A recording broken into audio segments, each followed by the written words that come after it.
welcome to a new edition of Health Matters. Today, we talk about a condition that we often see arising as a complication from diabetes, the diabetic foot. And to talk to us about it is Dr. Peter de Cruz.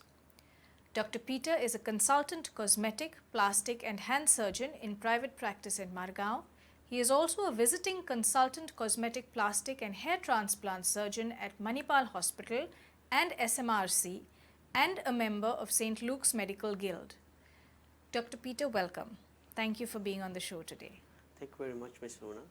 And I thank Medical Guild for this beautiful opportunity which they have given me to come on this show and share my experience on diabetic foot. It's a pleasure to have you. What is diabetic foot? Yeah, as we all know that diabetes is very common. Diabetic foot in simple term is the changes in the foot, may it be skeletal, musculoskeletal or bone related, which are arising due to complication of diabetes. Now, as we know that there are complications of diabetes which physicians classify it as a major vessel complication and a small vessel complication. They call it in medical terms as macroangiopathy and microangiopathy. Okay. So, but when it comes to involvement of the diabetic ulcers, it is there are more other aspects involved in it. So, diabetic foot is basically the changes in the foot which occurs, maybe it is a morphology and pathology occurring to deranged morphology as diabetic foot. So what is the incidence of diabetic foot? As far as WHO is concerned, there are the incidence of diabetic foot, the person having diabetes, there is a lifetime risk that he develops, there is a 50% chance that he develops ulcer or a diabetic foot related complications in a lifetime of diabetes. Okay. And the incidence of amputation in diabetic foot is 22 times higher as compared to normal individuals, as well as the rate is around 85%. Okay. And is there an age demographic related to this? Yeah, the complications increases as the age increases of a human, as well as the duration of the diabetes. If the diabetes is long standing, like it's for 10 years, 15 years, the complications are more as compared to a recent onset diabetes or recently detected diabetes. Okay. What are the main causes of diabetic foot? The main mechanism why the diabetic foot occurs are three important mechanisms. One, as I have mentioned, it is the diabetic vasculopathy, that is the vessel related problem, a diabetic neuropathy, the diabetes of the sugar, the high glycerol levels or causes damage to the nerves, the peripheral nerves, and the altered biomechanics of the foot or impaired joint mobility. As we know that the foot is designed as such an intricate structure wherein it is designed in such a way that it has to sustain so much of stress, whole body weight as well as gravity, as well as upthrust from the earth, and it has to adjust itself to various contours of the earth when we walk or when we run. Right. So whenever there is an impaired biomechanics along with these complications of diabetes like the vasculopathy, neuropathy, that's the time the diabetic ulcer occurs. You talked about biomechanics. So can you talk a little bit more about the biomechanics of the diabetic foot? Yes. The foot is, as made by God, is so complex as it is like hand. We always used to think that hand has got a high precision action or function, but foot itself has got its own functions. So if we go to see the normal traditional anatomical textbook, we have this foot which is divided into hind foot, mid foot and the forefoot. So which includes various bones.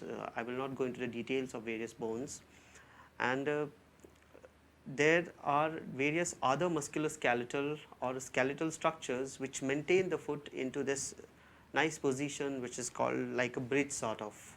You know, they have arches. We have two longitudinal arches, the medial and the lateral, and one transverse arch which is more on the forefoot. So it is, the biomechanics are in such a way that the foot, the bones and the joint as well as the tendons, all three function in a coordinated fashion to have a smooth gait. Okay. to have a balanced gait along with the central nervous system, Hmm. so that it walks whenever we walk on a surface, a flat surface on an uneven surface, we don't fall, as well as most important thing is the distribution of weight onto the ground is even. That is the most important thing. The distribution of the weight on the ground is very even. The moment this is impaired, there is an imbalance. That's the time the problems occur. Okay. Diabetes related problems. The imbalance in the gait and the weight distribution. Okay. So as far as the weight distribution goes, if it's 100% on the human body, at the hip joint it gets divided into 50-50. Correct. And again at the ankle joint, from the hind foot it's 50%, and forefoot it becomes 50%, out of which Okay. around 20% goes to the toe and remaining 30% goes to the lateral four toes, Okay. the side four toes. Right. So that distribution is impaired, then we have problems with diabetic And foot. when you say problems, you mean in terms of stability or in terms of like wounds and things like that? In terms of stability, it is rare. Okay. If there are stability related problems, it's mainly due to the later stage of the disease, as we will come to know further. Hmm. Most of the problems are wound related problems, Okay. the ulcers, Okay. the abscesses, okay, or the tendinitis which occur, the inflammation of the tendons which occur. So in early part of the disease, it's the wound related, Okay. and in the later part of the disease, it's more of the bone related. Okay. So for that, we need to know what are the classes of the diabetic foot. Okay. How do you classify diabetic foot? So diabetic foot are classified, this is based on the Indian Diabetology Association. They have 4 classes.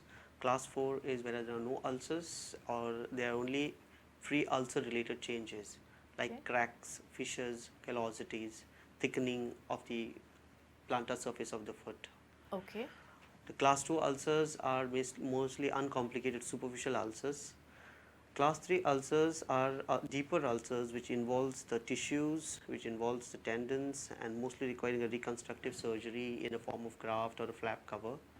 Okay. And class 4 ulcers are full-blown infected ulcers with gangrene with critical limb ischemia.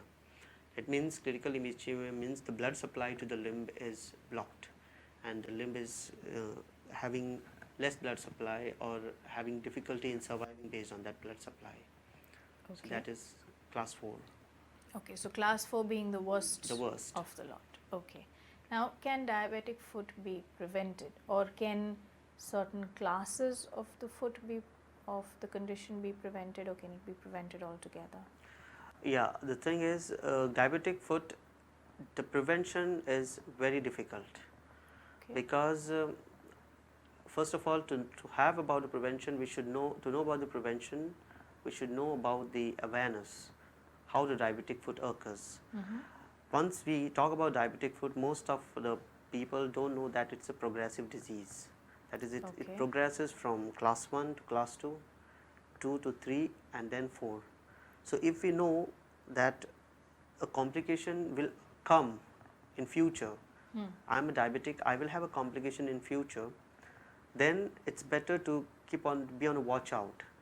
Even the slightest Okay. changes in the foot, like loss of sensation, slight amount of crevices, nail bed infection, in growing toenails, they have to be taken seriously by diabetics, because that small thing can progress to class 4 if you Okay. don't take care. Okay. So prevention is basically being aware, right. rather than doing something and preventing, doing some intervention rather than changing a footwear at the early stage without even diagnosing it, or going for any surgical intervention. That will not help. Okay. So being aware about this condition is important to prevent it. And when you talk about being aware, does this awareness come through the conversation with a doctor when you've been first diagnosed with diabetes, or when does the information to kind of build that awareness come? Is it supplied by the doctor or the physician or the diabetologist without the patient necessarily asking for it? The reason I ask that is because if you don't know what to ask for, you will never ask for You it. will never ask for. So how does a patient actually get information around awareness? I feel when you are labeled as a diabetic, first thing you should do is you should take a thorough counseling of yourself from the endocrinologist or a physician. And it's a Okay. duty of an endocrinologist or a physician to explain the whole picture of diabetes. How does it Okay. happen? What are the complications you will have in future and how to prevent it? Okay. Because just treating diabetes doesn't treat the complication. Correct. You have to be aware about these are the complications which will come in my way, and patient should be primed to it, I feel. Okay. And more in India it doesn't occur, but in some of the Western countries they do screening for their genetic code also, the screening of their family members for diabetes. Okay. So based on that you can even know that whether you are going to have diabetes in future, and you can still take care not to have diabetes and not to have complication itself if you are aware. Okay. What is the treatment for diabetic foot? As I told you, the treatment depends on the class. The class where you fall in. The class 1 diabetic foot, wherein there are no ulcers and there are only pre-ulcerative changes, the treatment is purely conservative. Okay. Purely changing your lifestyle. The first thing is when we say foot bears weight. So the simplest thing which we have in our hand is weight reduction, which most of Right. us overlook. We have to go for weight reduction. We have to take help of dietitian. We have to take help of physiotherapist or podiatrist, or maybe you can take help of itself a trainer so that you can work out a little bit and get your weight lower. The first thing you should do is your Okay. weight reduction. Okay. The other important things is if you have trouble on walking in your regular footwear, what we have conventionally, what we get in the market, get your footwear changed.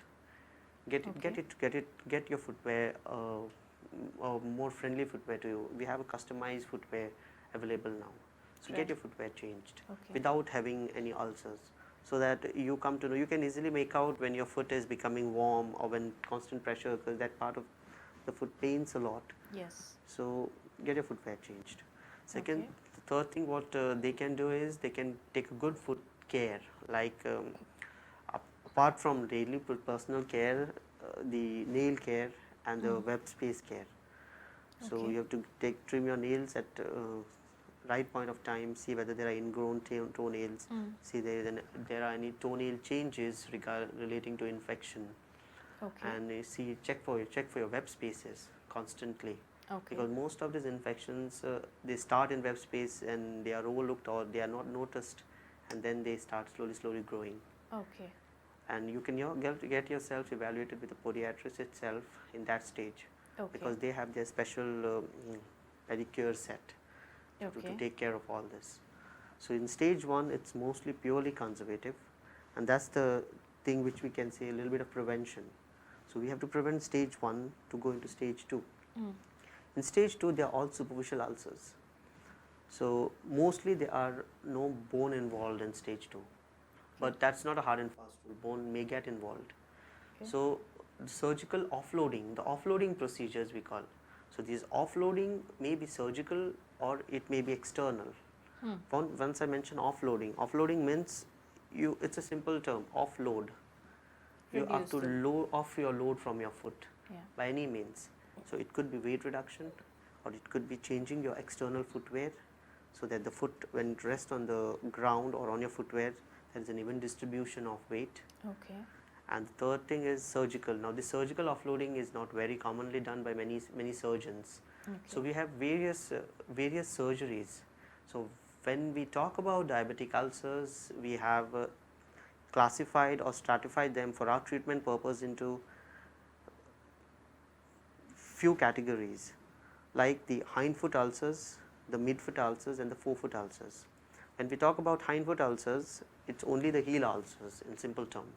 When we talk about the midfoot ulcers, it occurs in the middle part of the foot, and the forefoot ulcers occurs at the ball of the toes or the tip of the toes, sometimes in between the web spaces also. And there is one more term which is described by surgeons, is like dorsal ulcers, which occurs onto the dorsal part of the skin. Dorsal means the non-weight bearing part of the skin, the opposite part of the skin. So the treatment for all three ulcers and the offloading procedures for all three ulcers is different. Okay. So most of them in broad includes either a surgical tenotomy or a tendon transfers. Surgical tenotomy means cutting one of the tendons which goes to the foot, Okay. so that the pressure on that particular area of the foot is less. Okay. Or tendon transfer means taking tendon from, we have three compartments of the foot, the medial compartment, the lateral and the anterior compartment. So taking tendon of one compartment which are more stronger and transferring it to the compartment which are more weaker, so that there is a Be able balance. to. Okay. So the tendon transfer.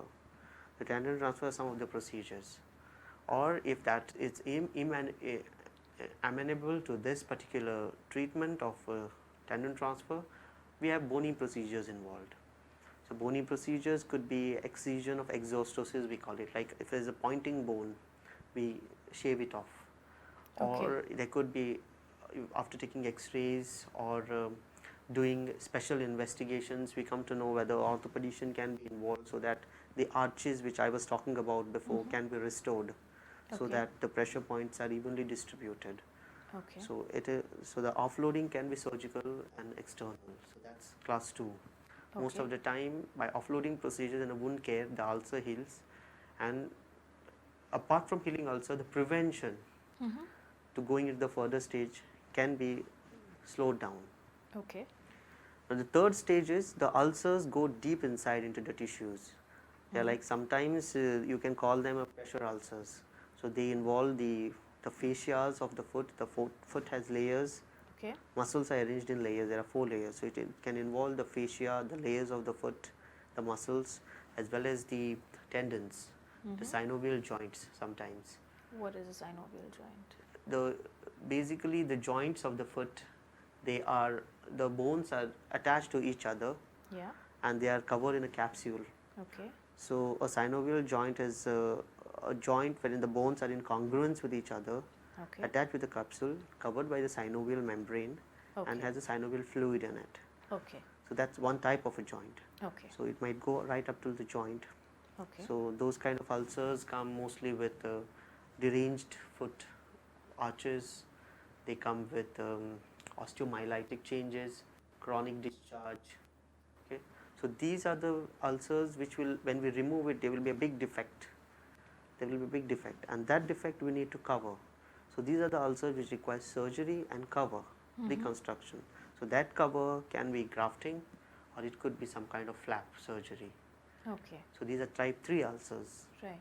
or class 3 ulcers, which requires a cover. The difference between class 2 and class 3 is class 2 are amenable to only soft tissue offloading. They are very superficial ulcers. You clean the ulcer superficially, you offload, it heals. In class 3, you have to remove it. You may have to do an offloading procedure, but you have to cover again. It doesn't heal. It's a big ulcer which forms. Okay. Class 4, I've already told, it's a very severe form of disease. It's a limb-threatening and a life-threatening surgery. So the aim is limb salvage and life salvage, life-saving. So the only option we give to the patient is we have to remove this part which is not surviving out. We have to amputate. So amputation is the treatment of class 4 ulcers. So, doctor, which of these 4 classes of diabetic foot do you see the most of? The most common we see are the severe ones, that is the class 4 and the class 3, because patient comes to us, a plastic surgeon, only when it becomes intractable by all the other general practitioners. So it is the most common which we see is the class 4 disease and the class 3 disease. Okay. And the treatment, when it comes to that stage, it becomes, we have very few options left in our hands, and the treatment is very, very little for them. Okay. In fact, class 4, we tell them most of the time we have to sacrifice your limb. Okay. And in class 3, at least we give them few options, but still with a guarded prognosis. We tell them these options might not work out for you. Okay. But I'm thinking of this now in conjunction with the awareness piece that we spoke about earlier. And I'm just thinking that for you to reach stage 4, somebody would have gone through stages 1, 2, and 3. So, Absolutely. how is it that they have reached stage 4? Does awareness is very often linked to socio-economic background. So, that's one element of my question. And the other is incorrect care at stages 1, 2, and 3 to have reached stage 4, which may or may not be linked with socio-economic background. So, can you throw a little light on this? Yeah, this progression could be because of 2 factors. One factor is related to a treating physician or a treating medical practitioner. Another factor which is most important is related to the patient itself. So lack of awareness among patients. Most of the time, the patients who present to us are from the lower socioeconomic background Okay. in these advanced stages. It's mostly because they have neglected it. They have lack of awareness, or somebody has put in their mind that it's not going to improve. It's a diabetic foot. It's also due to diabetes, so it's going to be there for lifelong with you. So these are the cases which present to us in later stage. Okay. We have also seen patients like who are slightly from the upper background, and they come to us at the early stage and they directly ask us, doctor, can we do something about it, doctor? Because they are aware about many things, and most important, important thing which they are aware about is the cancer arising from such chronic wounds. They get scared. That's the thing which drives them more to a super specialist. Okay. Doctor, is it there for a long time? It's there for 1 year, 2 year. Can we get it removed? So that's the time they start coming. Most of these ulcers, they will go to a diabetic, they will go to a general practitioner. Okay. They will get treatment for it, they will get dressed, because wound means they think it's dressings, it will heal. So finally it doesn't heal. It goes to a second stage. Then they think, okay, yeah, something. Educated people think something is wrong, we'll have to take higher opinion. But then illiterate, lesser education, low socioeconomic people, they don't have proper guidance. They don't know whether if it's not treated at this basic level, you have to go a slightly higher level. Right. So there they misguide themselves. Okay. The second factor I said is doctor related. As I told you that diabetic foot, the knowledge about diabetic foot and the biomechanics of foot is not very, very common among medical practitioners. I mean, it is taught in anatomy textbook, but these surgical offloading procedures and custom made footwears are even coming into medical practice. But these offloading procedures are something which not very It's still commonly. niche. It is there. It is there in textbook, but I don't know why. As a plastic surgeon, it took time for me when I finished my plastic surgery to get interested into foot biomechanics. Okay. Because maybe we think that foot is something which is the least important. It's only walking. So it's not like hand, when we go suddenly we feel, maybe because of that reason. I realized that foot biomechanics are equally important as hand biomechanics. Okay. And when we correct them, I have seen that these ulcers heal. I have seen that we can prevent, at least we can delay the progression of the disease. Okay. So that's one important factor, like the doctors who are treating this should get it into their head that these ulcers can be prevented from going from class 1 to class 2, then class 3 and class 4, rather than keeping it and sending it to a higher facility in class 3 and class 4 disease. So there is a surgical, I want the doctors to know that there is a surgical option available for them. Okay. It's not just removal of the ulcer, or it's just not just patchwork. or it's not just cleaning of the ulcer. Okay. We need to correct the abnormal biomechanics which occur in them. Okay. Now, how would somebody reach you? So, like you said, in an upper socioeconomic background, somebody might come out of fear of cancer, so they might look for referrals and come to you. But typically, somebody that needs your expertise, would they come to you only as referrals, or would somebody have to do a lot of research to know that somebody of your kind of specialty exists? Most of the time, they are referrals. When Okay. it comes to a super specialist, it is the specialist and the GPs who will refer to the super specialist. But then now with this ongoing social media, I think a surgeon can build his own website and can have a advertising and awareness programs for the people, so that they know that such a specialty exists, and you can yourself directly come. But by and large, it is mostly the referrals which we get. Because first thing they do is they will go to a GP or they will go to a specialist. So it becomes intractable, then they get involved into a higher opinion. Okay. Now, how should patients with a diabetic foot be evaluated? Yeah, that's an important thing. In fact, first thing, the patient should know what I should do when I have it. Okay, it's the ulcer only. I mean, nothing needs to be done. It's an ulcer. Dressing will heal it. That's not the mentality. The first thing I feel, if you Or if you have an ulcer and you don't know your status, get your status evaluated for your diabetes from a physician or an endocrinologist. The first thing. That's the medical part of it. The medical part, the treatment with insulin or any diabetic drugs or whatever diabetes related other complications like diabetes, kidney problem, heart problem will be taken care by the medical specialty. As far as surgical specialty is concerned, he should as soon as possible take help either of a surgeon or a plastic surgeon. If they go to the GP, they should ask GP what are my what complications I'm going to have.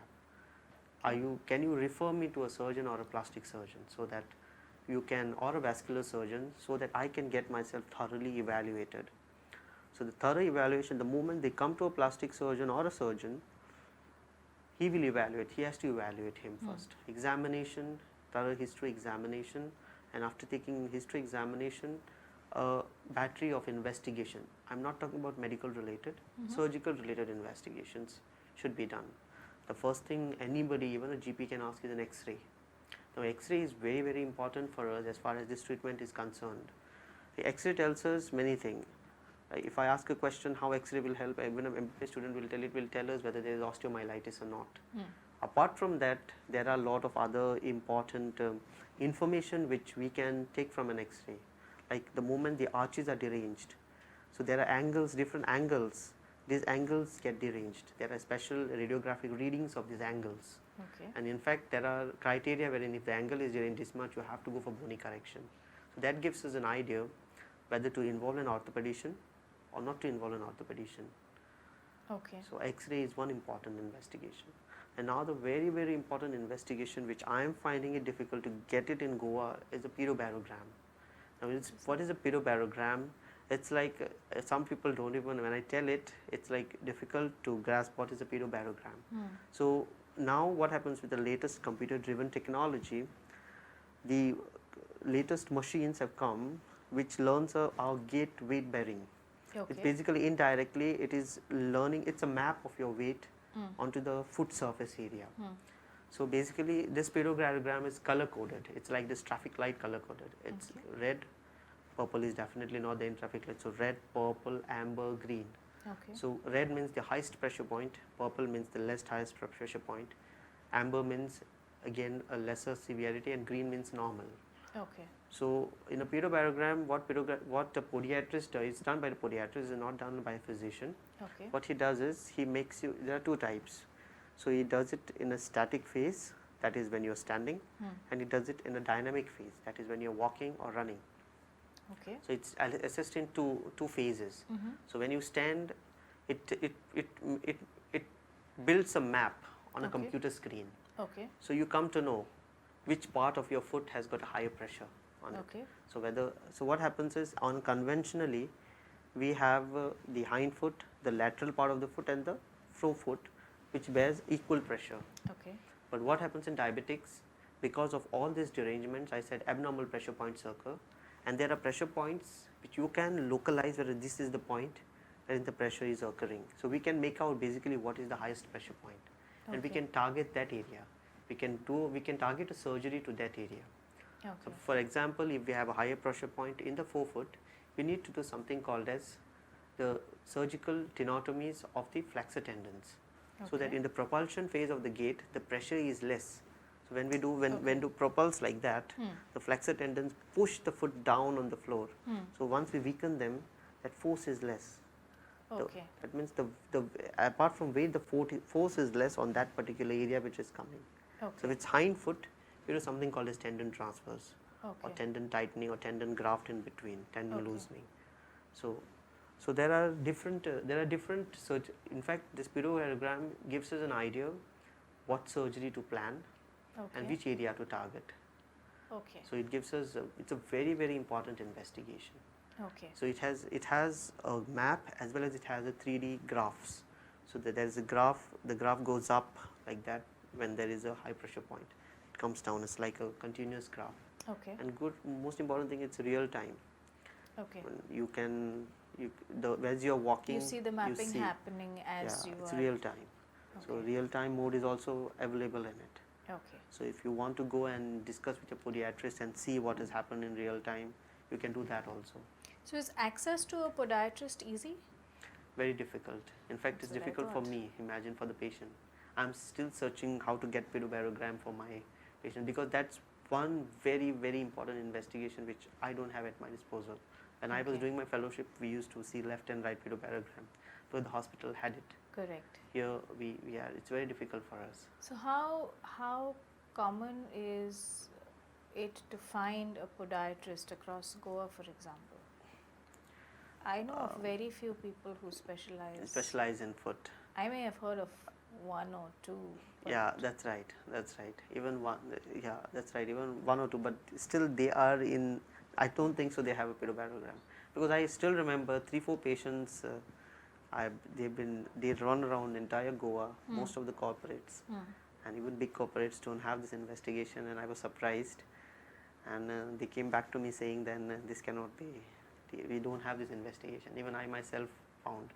If I send it to the podiatrist, they will give them the gait training, they will tell them the foot care, everything, but this investigation is the gold standard investigation for us. It's a very, very important investigation. It has to be there when we are treating this. Do most hospitals have a podiatrist? To best of my knowledge, till now, I don't want to take names of any hospitals, That's fine. but they don't have it. You don't. They don't Okay. have it. Doctor, what should we do to prevent ulcers in diabetic foot? As I said, prevention is very difficult in these cases, but it is possible. And prevention basically involves adjusting your footwear. I said weight reduction, Yeah. having a good diabetic control or a glycemic control from the endocrinologist or a physician, or having a custom made footwear. Okay. And a thorough footwear, as I have said before, nail care, web space care. These are the ways wherein you can prevent a diabetic foot. Okay. One more important thing is, if you have a neuropathy, get your neuropathy treated. Take extra care with hot surfaces, or when you put your foot in hot liquids or even hot water, because they have less sensation and there is a high chance they will get these ulcers, which they don't even notice that there are ulcers, and then maybe when it grows a little bit, become noticeable, that's the time they notice. So if you have a component of altered sensation in your foot, you have to be extra careful. Okay. With footwear, with hot surfaces like going on a beach or going on a hot mud without a footwear, or putting your foot into the hot water while taking bath. Sometimes what happens is temperature sensation is altered. What is hot for me or warm for me may not be hot for them. They get burned that way. So you Okay. have to take care to prevent all this. That's how the prevention of the diabetic ulcer can be Okay. done. Okay. And you talked about effective foot care and pedicures, etc., and watchfulness around things like ingrown toenails, etc. Are all of these things that should be practiced at home? Anything that needs a professional practice in any form? Most of the things can be done at home, but if you want, I think a nail care is a time when, especially ingrown toenail or toenails with some amount of infective changes in it, those are the things in a preventive stage you can take help of a podiatrist. Where I worked, we had a podiatrist patient who used to come, and we used to, apart from dressings, we used to make sure that their toes are normal, web twists are normal, and we used to make sure that they get a good toe care and go. So Okay. podiatrist used to be there in OPD itself. Okay. So she used to take care of everything, all these things. Doctor usually doesn't get involved much. So if we feel there is scaling of the foot, there is dryness of foot, so all those moisturizing and how to take care of the scaling, everything is explained by him. Okay. So most of the doctor takes care only of the ulcer and the surgical part of it. The surgery has been done, the surgical part of it. He will assess the gait and see. He will send for review pedobarogram and see how it is, how the following changes have occurred following surgery. Okay. So podiatrist, it's better to have it in OPD setup, Okay. in a private OPD, as well as maybe if you're in government or public sector, in a public sector OPD. They're always helpful. Okay. Okay. Thank you, doctor. That's been quite enlightening, I think, for me particularly. I'm Thank you. sure for a lot of our audience as well. Is there anything that you think our audience should particularly keep in mind related to this condition, and anything you would like to reinforce to them? Yeah, two things. One is to doctors and one is to patients. Patients should know that diabetic foot is a progressive disease. It progresses from class 1 to class 4. If you can prevent it, it is best. If you have it, get yourself evaluated and know where it falls and prevent it from going into further advancement, so that you can save your limb as well as your walking style as well as your gait. And for the doctors, it is important to know that there are surgeries for diabetic foot, especially for general practitioners, which other than only dressing, we can alter the biomechanics and we can prevent the disease from our side going into stage 1 or class 1 to class 4. So it's in hands of both the patients as well as doctor. Thank you Thank you. again. Thank you all for watching. We hope this has made you more aware of the condition and what to watch out for in order to stay healthy.